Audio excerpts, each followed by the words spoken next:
Hello everybody, good morning, good afternoon, good evening, anywhere you are. I'm back again. Now maybe that you get with the talk truth. People know me as that with the talk truth. If now first time to see my video, please subscribe and don't forget to click like. I love you guys. One love. But we'll go straight to the matter. This video what I want to do today now about manner. You understand? Now be the video what I want to do today. How to respect yourself. Because they get one video when one of my friends sent to me. So that video was so funny. In fact, the video was so funny. I feel ashamed and disgraced for that person. Because this video go like this. You get a girl and one boy. They did for where they wait for bus stop. You get as they do bus stop for here. You understand? So that boy, if you see the boy itself, the boy dress okay. He dress okay, but now he need trait. He the lack of manner. He the lack of respect. You know. You need to respect yourself before another person go respect you. So the guy sit down for there, you know, he threw him. My evil talker, he mess. So and you know, say as he threw him, the thing smell. The girl feel say, wait, maybe na the surrounding or maybe na the dustbin where they beside na him smell. The boy still throw him again. You know, 3 times. Now the girl come dey tell and say, why you go dey mess like this for public? You understand my point?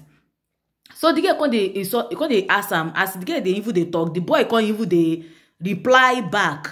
Say, you know, all those kind of word, he reply back. So in fact, as I watch that video, the video funny me, but I feel ashamed for that boy. You know, we as Africa, where they live outside country, we supposed to respect ourselves before whites go respect us. Before you both go respect us. Most of the things, what would they do? Now we cause them by ourselves. And not be say, if they won't cause that thing, they go cause them, say they use and stain only their self. But they go use and stain others. You understand? You get what they call, say, man, that is, may you respect yourself. I won't use broken for here. May you respect yourself for outside. Before another person go respect you. Me, I no even talk say, Oyibo dey perfect. Oh. Me, I no even talk. Because if I dey talk their things for here, you yourself, you go tire you. But 2 person no dey craze. If Oyibo no dey perfect, why we Africa no supposed to behave ourselves? Na him be the thing. Why we no supposed to behave ourselves? No man, nobody will know the mess. So. Nobody will come as nice to say no the mess. If you know the mess, you need to go see your doctor because you need to throw them out. But at least, if you want to throw that rubbish out, you look around, nobody dey there, you throw them. No be say you go see person go even dey there. You no be say you even know the person. You no even know the person. The person no be your girlfriend. You just throw them. You no say, if shame no catch you, if person wey say shame go even catch the person for you. We dey find respect. After we go talk say Oyibo racist. We dey find respect, but we no dey respect ourselves. It just be like say one day when I enter bus, because now, they don't put law wey be say you must buy tickets. You know what they be say you must buy ticket. For my own side, na I even dey talk. Oh. If you no buy ticket, if you just dey enter bus, you no put your ticket. That driver no go even allow you to enter. Make it remain. Now the law way dey. She don't see am. So me, I dey wait for bus. I see our fellow Africa. The boy dey far. As this bus stop, I enter. So me, I come dey tell the driver, make him wait for this guy. Saying they run, they come. He wait for the guy. I click my ticket. I go sit down. You know, I just sit down. I just dey look the driver and the boy. They change ways.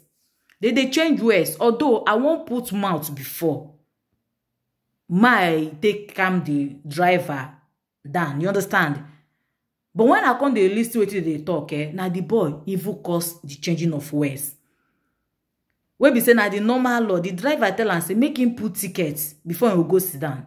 The boy tell the driver say he get ticket, he no go put am. What kind of word with that one?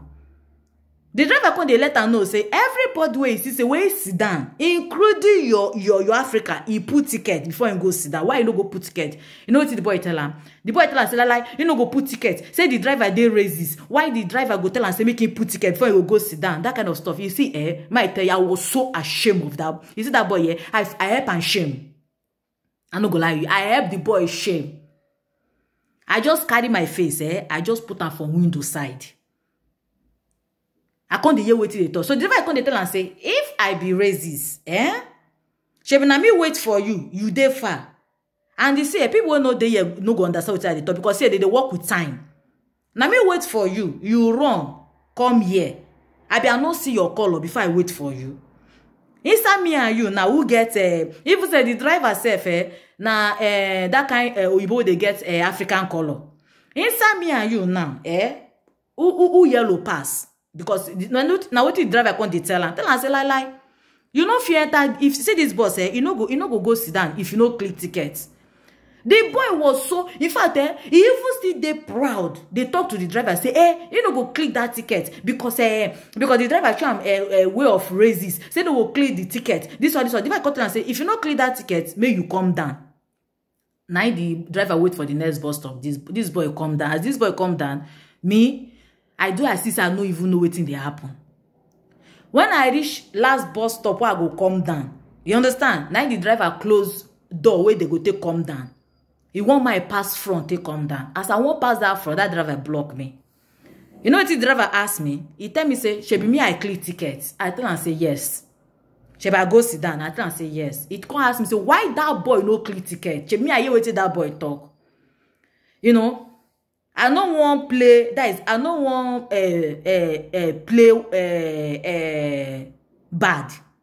I no want support the boy. I no want support the driver. I just want day for center, for middle. You understand? Because get what do I go talk? As I take insult that boy, I still insult myself. If I tell the driver true, it just be like say I power him. You understand? I just shut up. I just smile. You know what the driver tell me? He tell me say, make him tell me truth. Now these people, they spoil people like me. You know? Me, as that girl where they talk truth, I reason that word. I look am. He tell me say, this kind of people, now then make them know they like people like you.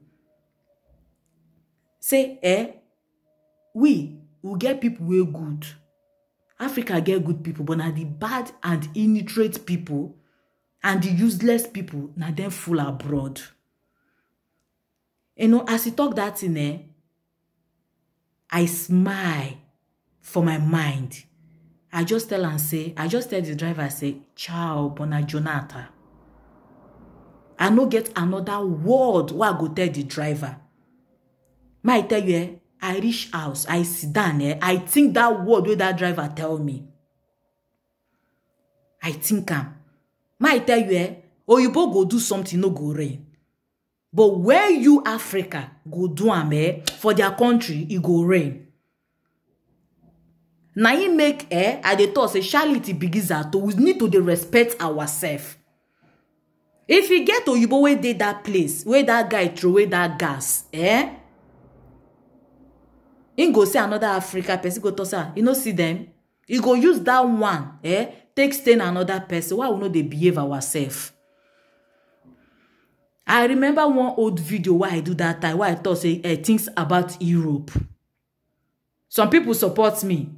Foolish one curse me. Even use word of nonsense. That is nonsense word. TikTok am.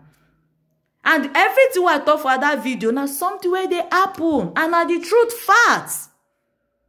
Why we know they behave? Why we know they no start to they behave ourselves? Because now people will not get sense. Illiterate people now they're full abroad. Normal person where they go in normal daily basis. Where they go gentle, now them they use their head, they carry the word. Why can't we behave ourselves? If you want even they right, if you want you talk, make sure say you dey right for wetin you dey talk before you talk. You see me as I dey so, might tell you truth, I no be that person wey dey calm. If you look my eyes finish, it is that kind of person be say, if you slap, you go turn the other one, make you give am back. If you give me one, I give you two.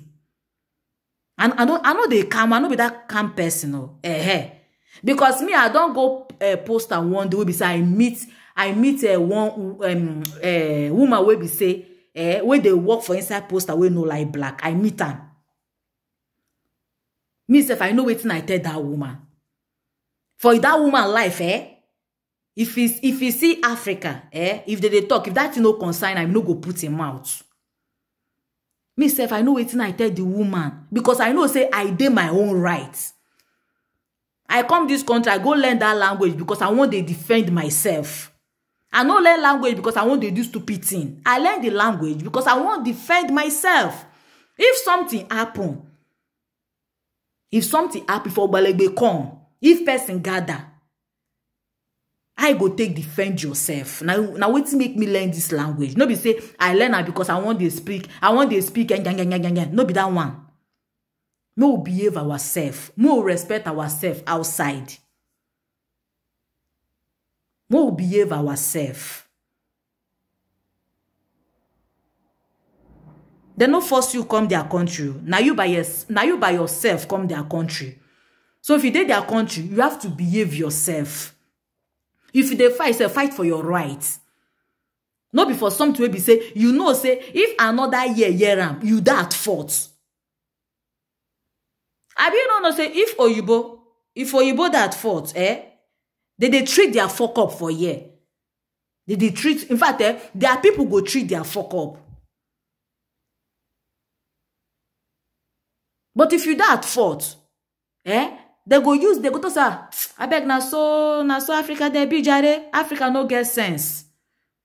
Why you get Africa where they will be say they work like doctor. In fact, they work normal work. In fact, what you both they do will be better to Africa where they do, but na some. Because the bad and the illiterate one, we carry their wahala, we know say they no fit do that kind thing.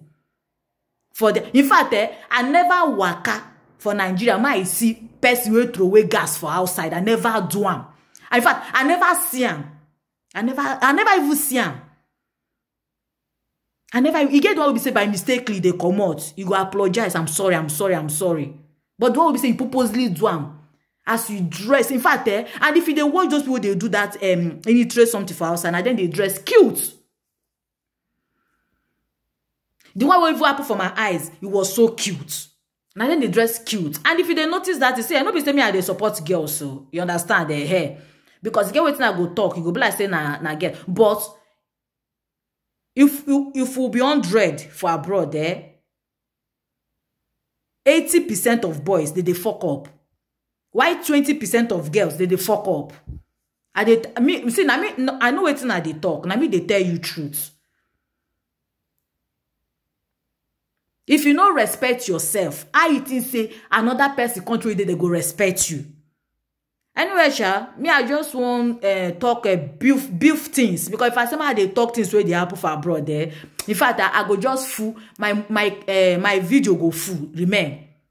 And me I dey like to do short video. Do to people will be say they go feel wash am. Now make me they do short video. More they behave ourselves outside. Something we no fit do for our country. More no they do for another person country, because they use them, they spoil normal people where they live for abroad, because normal people where they live for abroad normal people who they use and they spoil.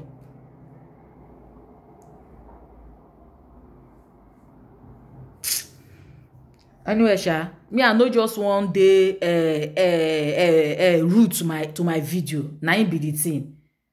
I love you guys. One love. If na my first time to see my video, please subscribe and don't forget to click like. I beg, we wait that bro, we respect ourselves. If you want to fight for your rights. No be say if you dey fight, if they can't see say the fight say they can't even they blame you.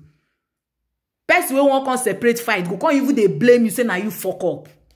No, fight will be say if they hear and when me I fight my own. In fact, they hear and in fact, Oyibo give me knuckle. Oyibo give me self. In fact, They even tell me, so I no give that woman better slap. When I fight my own, Oyibo, now even tell me, say, why I no give the woman better slap? Say, he deserve waiting I tell him. Say, he deserve waiting I do. And say, for even knock and better slap. Say, he deserve him. Because I fight for my rights. Not be say if they fight, you go fight for something. Be say if they hear am, they go talk say who born you? In fact, the way for come. I love you guys. One love. If you first start to see my video, please subscribe and don't forget to click like. One love. Bye, dear.